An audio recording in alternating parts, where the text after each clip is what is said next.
압구정이 움직였다, 반포가 움직였다, 나랑 무슨 상관이야 라고 얘기를 할 수 있어요.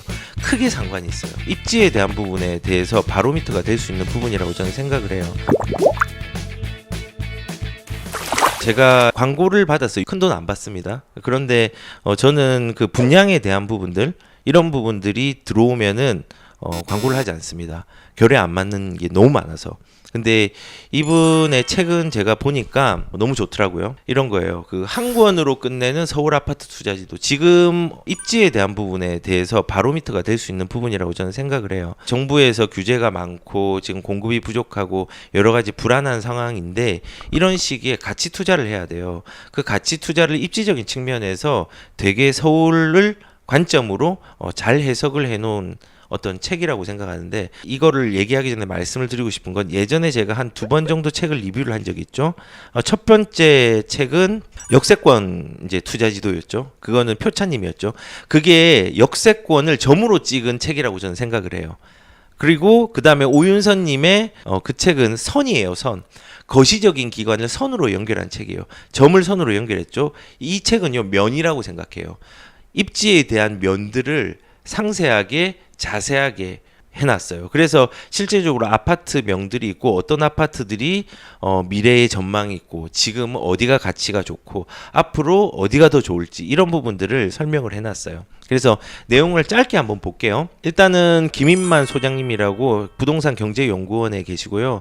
책을 뭐 재개발 쪽뿐만 아니라 여러 책을 쓰셨더라고요. 근데 이분이 이제 책을 제가 간단하게 요약을 하면요, 투자를 위해서 4가지의 포인트가 있대요. 그게 뭐냐면 4가지가 시장의 가치, 현재의 가치, 그리고 미래의 가치, 내재의 가치. 어렵죠? 간단하게 말하면요, 시장 가치는요, 공급, 수요자, 이 얘기예요. 공급 물량이 시장 가치를 결정을 하고, 공급 물량과 수요자의 구매 능력이라는 구매 욕구가, 이 결합한 가치가 시장의 가치를 결정을 한다는 거예요. 그런데 이런 결정을 하는 데 있어서 사람들이 심리가 불안해서 쉽게 던지고 쉽게 사고를 반복을 하는데, 이 시장의 가치에 대한 기준을 한계를 세웠어요. 그리고 2번째는 현재 가치예요. 현재 가치는 기존 인프라에 대한 가치에 대한 포인트를 중요시 여겼어요. 교통이라든지 학군이라든지 세대수라든지 뭐 브랜드라든지 여러 가지의 어떤 내부 환경의 가치들이 있잖아요. 이게 현재 가치를 만들어요. 그래서 뭐 예를 들어서 교육 수요가 탄탄한 지역들이 있죠. 그런 데는 가격의 상승과 하락에 매우 강하대요. 그래서 대치동, 목동, 그 다음에 광진구 쪽, 아니면은 노원구의 중계, 평촌, 이런 데는 가격의 상승 하락이 되게 탄탄하잖아요. 그런 투자 포인트를 또 체크를 하고 가야 된다는 거예요.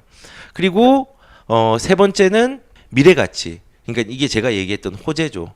호재로 어떻게 뭔가 발전될 것인가, 향후의 발전과 성장이 기대되는 아파트의 가치를, 미래 가치의 포인트를 잡아서 이런 것도 유념해서 부동산에 접근을 해야 된다는 거예요. 그래서 뭐 예를 들어서 앞으로 개통될 철도 노선, 삼성동 중에서 GTX A 노선하고 뭐 C 노선이 거기 들어가고 복합 환승 센터가 되고 대규모의 마이스 개발이 일어나고, 그렇죠? 그런 게 이제 성장이 되는 거.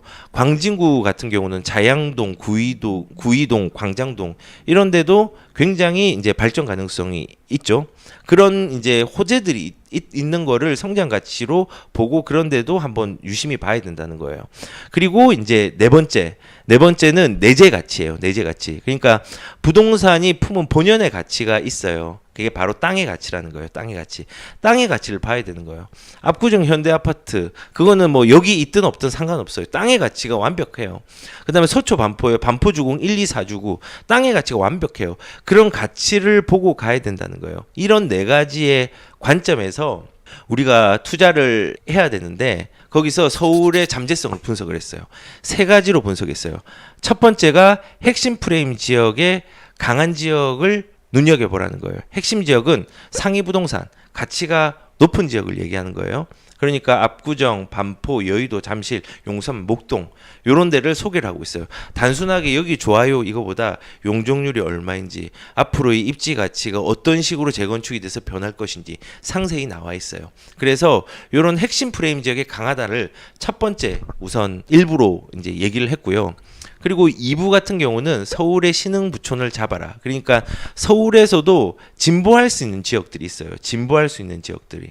그런 지역이 어떤 지역이냐? 용산의 함남, 그 다음에 마포, 성수, 옥수, 금호, 그 다음에 고덕의 둔천, 상암 DMC, 흑성 노량진, 마곡, 신길 뉴타운 이런 거예요. 그래서 여기가 왜 좋지? 뭐 이런 내용들을 상세히 나와 있는데 뭐 예를 들어서 흑석동하고 노량진 같은 경우는 흑석 뉴타운, 노량진 뉴타운이 있고 입지적인 것뿐만 아니라 거기에 용적률이라든지 앞으로의 미래의 가치들이 상세히 나와 있어요. 마곡 같은 경우도 마찬가지고 마포도 왜 신흥부촌이 되냐? 예전에 마포가 교육으로 따지면 25개의 지자체 중에서 교육이 제일 안 좋은 동네였어요. 그런데 그 동네가 발전하고 신축이 나오고 하면서 신흥부촌이 됐죠. 신흥부촌이 되면서 교육도 활발하게 활성화가 됐어요. 이런 내용들을 역사적으로도 입지적으로도 잘 반영을 해서 이렇게 쓰신 것 같아요. 그리고 마지막으로 세 번째는 저는 이 내용이 제일 중요하다고 생각이 드는데 투자의 가치 관점에서 서울 지역에서 잠재성이 있는 지역. 지금 제가 1등 부동산 그 다음에 신흥으로 1등과 어깨를 나란히 할 때 그런데 여기는 어깨를 나란히 할 때가 아니라 서울에서 앞으로 진보할 지역 앞으로가 기대되는 서울 아파트에 대해서 미래 가치와 내재 가치가 지금보다 더 나은 곳을 안내를 하고 있어요. 그런 지역 중에 하나가 송파의 거여마천 문적 가락 같은 경우는 여기에서 되게 좀 잘 설명을 해주고 있는 게 과거의 거여마천은 송파에서 제일 안 좋은 동네였고 강남권에서 유일하게 재개발 지역이었어요. 그런데 가격들이 어떻게 됐죠? 많이 올랐죠. 왜 많이 올랐는지 얘기를 하고 있어요. 그리고 문정이나 가락동에 재건축 아파트들이 많이 이제 나오고 있죠. 이런 부분들이 앞으로 진보를 하기 때문에 가격들의 변화를 크게 할 거라는 얘기들이 나와 있어요. 그리고 광진구의 광장동, 그 다음에 자양동, 구이동 이런 아파트 여기 되게 괜찮다라고 얘기 나와 있어요. 왜냐하면 광장동은 극동 아파트가 이제 그 재건축이 되고 그럼 앞으로 워커힐이 되게 큰 가치를 가지고 있어서 굉장히 좋은 아파트가 될 것이다.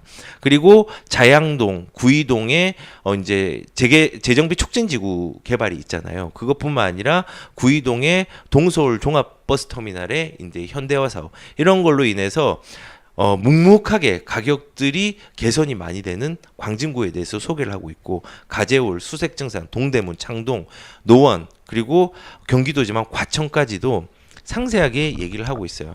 그냥 여기가 좋아요 이런 거보다는 여기에 대한 역사적인 배경까지도 같이 품고 얘기를 하고 있다는 거죠. 근데 그러면은 이렇게 생각하겠죠. 아니 압구정에 뭐 현대아파트, 한양아파트 이런 아파트가 나랑 무슨 상관이야 라고 얘기를 할 수 있어요. 크게 상관이 있어요. 크게. 왜냐하면 상급지를 봐야 되는 이유는요. 그 상급지 강남의 움직임이요. 파동이 되어가지고 강남의 재건축이 강남으로 연결이 되고 강남에 있는 게 강북으로 연결이 되고 이 파동이 커서 수도권으로 연결되고 이게 시간차를 두고 광역지자체랑 지방까지도 퍼져요. 그렇기 때문에 압구정이 움직였다. 반포가 움직였다. 이 시그널은 이제는 시간차를 두고 가격들의 변화들이 있을 수 있다라는 표시예요. 그렇기 때문에 이 상급지가 어떻게 움직이는지 이 1등 아파트들이 내재 가치가 큰 아파트들이 어떻게 움직이는지 봐야 돼요. 그리고 중급지 같은 경우는 여기에도 변화의 폭이 있는 거잖아요. 변화의 폭이 있으면은 상급지를 따라서 같이 움직이는 거고 하급지는 진폭이 큰 거예요. 진폭이. 노원구가 왜 가격이 많이 올랐을까요? 도봉구 같은 경우는 창동에 GTX가 들어오는 거, 노원구 같은 경우는 상계에 이제 재건축 연한이 도달한 부분과 일자리가 되고 호재들이 뭐 동부간선도로 같은 경우도 지하화에 대한 호재들이 있고 여러 가지가 있잖아요. 그런 부분들이 결합해가지고 진보를 크게 한 거예요.